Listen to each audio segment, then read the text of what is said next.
નમસ્કાર મિત્રો, ફરીથી એક નવા વિડીયો સાથે આપનું સ્વરોજગાર ટિપ્સ યુટ્યુબ ચેનલમાં હાર્દિક સ્વાગત છે। આપણે જે અત્યારે માહિતી આપવા જઈ રહ્યા છે તે એક સેવાનું કામ છે અને દરેક અને સેવાનું કામ કરીને પુણ્ય કમાઈ શકે છે। કારણ કે મિત્રો, જે અહીંયા ટાઇટલ છે વિધવા સહાયના ડોક્યુમેન્ટ લિસ્ટ, એટલે કે વિધવા સહાય યોજના સાથે સંકળાયેલ તમામ બાબતો અહીંયા આપણે વિડીયોમાં જોવાની છે। તો વિધવા જે હોય એની હેલ્પ કરવી જોઈએ।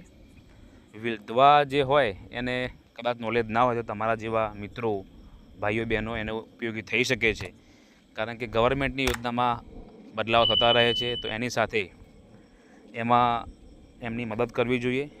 તો એના ભાગરૂપે એક સરસ મજાનો વિડીયો આપણે બનાવ્યો છે। તો આશા રાખીએ કે આને વિડીયો દરેકને કામમાં આવશે, તો દરેક સુધી શેર કરી દેજો। તો આના ડોક્યુમેન્ટ જે છે એના સાથે સાથે આપણે બીજા ચર્ચાઓ પણ કરવાની છે। તો મિત્રો જો, આધાર કાર્ડ, ત્યારબાદ આવકનો દાખલો, સરકારી દવાખાનાનો ઉંમરનો દાખલો, જે પીએચસી સેન્ટર હોય જે તે ગામનું લાગતું હોય ત્યાં જે MBBS ડૉક્ટર હોય તે રૂબરૂ જે તે વિધવા મહિલાને ઉંમરનો દાખલો આપે છે।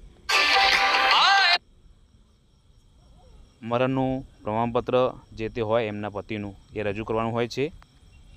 Ration card, light bill, bank passbook, ત્યારબાદ વારસદારનું આધાર કાર્ડ, ફરીથી લગ્ન નથી કરેલા તેવો તલાટી સાહેબનો દાખલો, મરણની તારીખથી જ બધી સહાય મળવાપાત્ર છે। હવે મિત્રો જો, દર મહિને જે 1250 રૂપિયા મળવાપાત્ર છે વિધવાઓને, તો આ 1250 રૂપિયા એમના ખાતામાં આપણે અગાઉ વિડીયો જે જોયો છે એમાં DBTના માધ્યમથી આવતા હોય છે। હવે ઘણી વિધવા મહિલાઓને જે આ ઇન્સ્ટોલમેન્ટ ચાલુ હોય અને જો 2 થી 3 વખત જો એનું ઉપાડતા નથી બેંકમાંથી, તો આ ઉપરથી ઓટોમેટિક બંધ થઈ જાય છે। તો બંધ થઈ જાય છે તો એને ચાલુ કરવા માટે શું કરવાનું? તો ઘણી જગ્યાએ કોઈને નોલેજ નથી હોતું, તો જે તે ઓફિસર હોય આ સમાજ કલ્યાણ સેવાના, એમને જે તે વિધવા મહિલાના ઓર્ડરનો ઝેરોક્સ, બેંક પાસબુકની ઝેરોક્સ અને આધાર કાર્ડની ઝેરોક્સ મોબાઈલ નંબર સાથે લખીને જે તે અધિકારી હોય એમને આપવાનું હોય છે।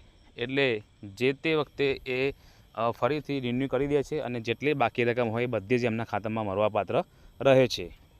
અને મિત્રો સમજો કે કોઈ દાખલો છે કે વિધવા છે અને 1 વર્ષ પહેલાં પતિનું મરણ થયું હતું ને યોજનામાં એપ્લાય કર્યું નથી, તો 1 વર્ષ પછી પણ જો એ વિધવા એપ્લાય કરે છે તો પતિના મરણની તારીખથી ત્યાં સુધીની જે પેન્ડિંગ હતી એ રકમ પણ મળવાપાત્ર થશે। તો આ હતો મિત્રો ઉપયોગી વિડીયો। તો દરેકને શેર કરજો અને દરેકના કામમાં આવજો। સેવા ઇઝ પરમો ધર્મ છે, તો દરેક સુધી આ વિડીયો પહોંચાડજો। અમારી ચેનલમાં નવા હોય તો ચેનલને સબસ્ક્રાઈબ કરજો। આવા વિડીયો તમને ફરીથી ઉપયોગી જોવા મળશે। તો નવા વિડીયો સાથે મળીશું, ત્યાં સુધી આવજો। જય હિન્દ, જય ભારત।